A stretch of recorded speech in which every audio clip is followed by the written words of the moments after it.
Tonight is a special night at the White House. Donald and Melania's 20th wedding anniversary. 20 years is a long time, especially for Melania. Trump paid tribute to his longest-serving wife by reposting this AI image of himself with a lion. And then, I'm guessing he noticed a bunch of people posting about his anniversary, which remind him, oh, it's my anniversary. So he then reposted this sweet photo of Melania literally pushing him away from her. He posted this, "Happy 20th anniversary to Melania." Melania posted nothing to celebrate. Donald Trump is raging, and Jimmy Kimmel is to blame. The comedian exposed juicy details about Trump's marriage, separate bedrooms, thunderous snores, and Trump spiraled, unleashing rants and even calling Disney to silence him.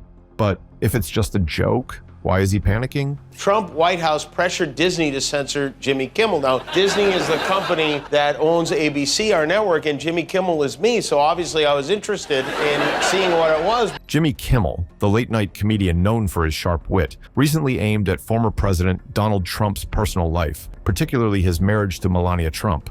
In a monologue that quickly gained attention, Kimmel jested about the Trumps' unconventional sleeping arrangements, suggesting that the couple doesn't share a bedroom. This quip wasn't pulled from thin air. Various reports and insider accounts have long hinted at the Trumps maintaining separate bedrooms, both during their time in the White House and beyond. Who was the sexiest in 2020, and Blake Shelton, who was sexiest man alive in 2017. And technically, there were 3 sexiest men alive if you count my cover of Costco Connection.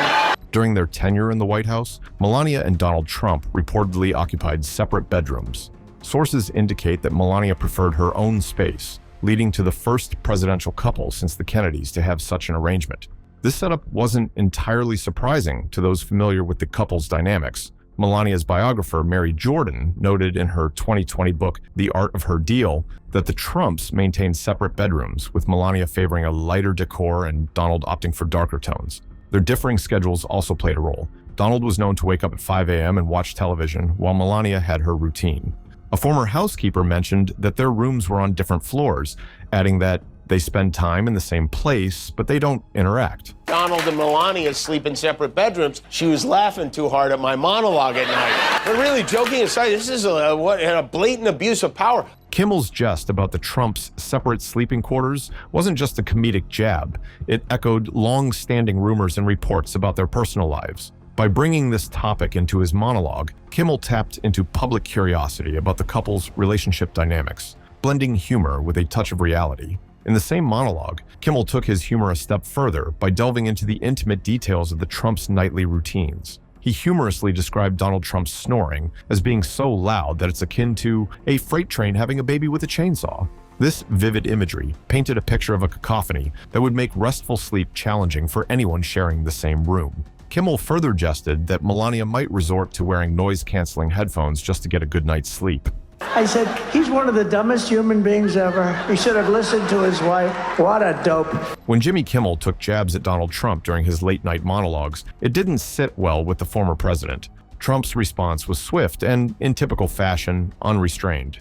He took to social media, particularly his platform Truth Social, to voice his displeasure. In a series of posts, Trump labeled Kimmel as one of the dumbest human beings and a fool, criticizing his performance as the Oscars host. Such remarks are consistent with Trump's history of lashing out at media figures who mock or criticize him. But according to the story, in 2018, Donald Trump, who was at that time president of the United States, was so upset about my jokes that I made about him. But Trump's reaction didn't stop at online insults. Reports have surfaced that during his presidency in 2018, Trump was so irked by Kimmel's jokes that he directed his White House staff to take action. According to insiders, Trump instructed his aides to contact Disney, the parent company of ABC, which airs Jimmy Kimmel Live. The objective was clear: to pressure the network into reining in Kimmel's comedic barbs. This move underscores the extent to which Trump was willing to go to suppress criticism and control narratives that he found unfavorable. 40%. Crackers are up 40%. Trump media stock is down 80%. Why we would have been better off investing in a box of saltines. This wasn't an isolated incident. Trump's sensitivity to media portrayals has been well documented. For instance, he has previously expressed disdain for other late-night hosts and shows that lampooned him. His attempts to influence or suppress unfavorable media content raised significant concerns about freedom of speech and the role of satire in political discourse. The fact that a sitting president would attempt to censor a comedian highlights the thin line between personal grievance and the misuse of political power. Kimmel, for his part, didn't back down. In response to the reports of Trump's attempts to silence him, Kimmel addressed the issue on his show with his characteristic humor.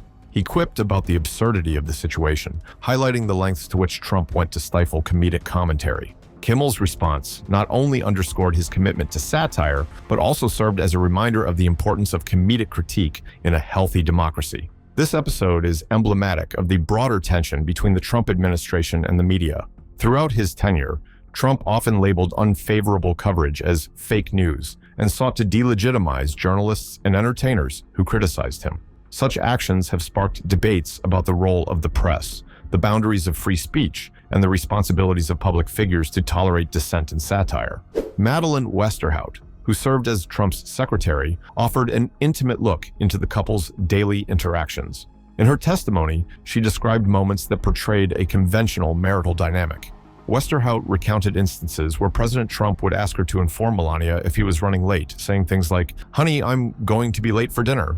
She emphasized the mutual respect between them, noting that while Trump was her boss, Melania was definitely the one in charge. Westerhout also highlighted lighthearted exchanges, recalling how the couple would wave to each other through the windows of the White House, adding a personal touch to their public personas. Stormy Daniels herself provided testimony that further complicated the narrative. She described an encounter with Trump in 2006, during which he allegedly downplayed his marriage, suggesting that he and Melania occupied separate rooms and implying a lack of intimacy. Daniels' account portrays a man who compartmentalized his personal and public lives, presenting one image to the world while living another behind closed doors. The theme of separate living arrangements has been a recurring topic in discussions about the Trump's marriage. Reports have long suggested that the couple maintains separate bedrooms, a claim substantiated by various insiders. Mary Jordan, in her 2020 biography, The Art of Her Deal, noted that the Trumps had distinct personal spaces both in the White House and their private residences. This arrangement was attributed to differing personal preferences and schedules, with Trump being an early riser and Melania favoring a different routine. Westerhout's testimony offered additional context to this arrangement. She recounted how, during evenings when Trump was working late, he would call Melania to inform her, indicating a level of routine communication. These interactions suggest that, despite separate living spaces, there was an effort to maintain regular contact, reflecting a functional partnership. Conversely, Cohen's accounts imply that the physical distance between the couple might mirror an emotional one. His testimony suggested that Trump was more preoccupied with his public persona and political career than with nurturing his marital relationship.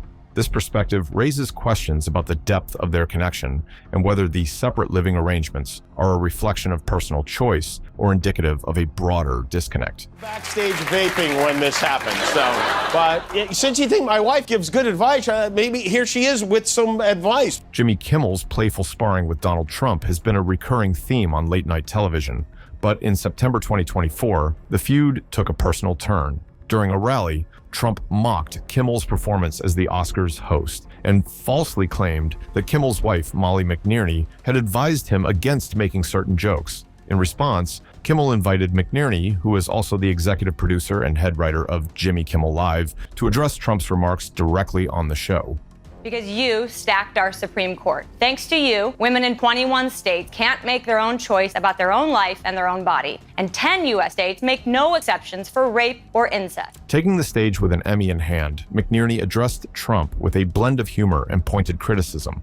She highlighted the tangible consequences of his policies, particularly focusing on women's reproductive rights. McNierney noted that due to the Supreme Court justices appointed during Trump's tenure, a significant number of women in the U.S. now live under stringent abortion bans, with some states making no exceptions for cases of rape or incest. Mar-a-Lago.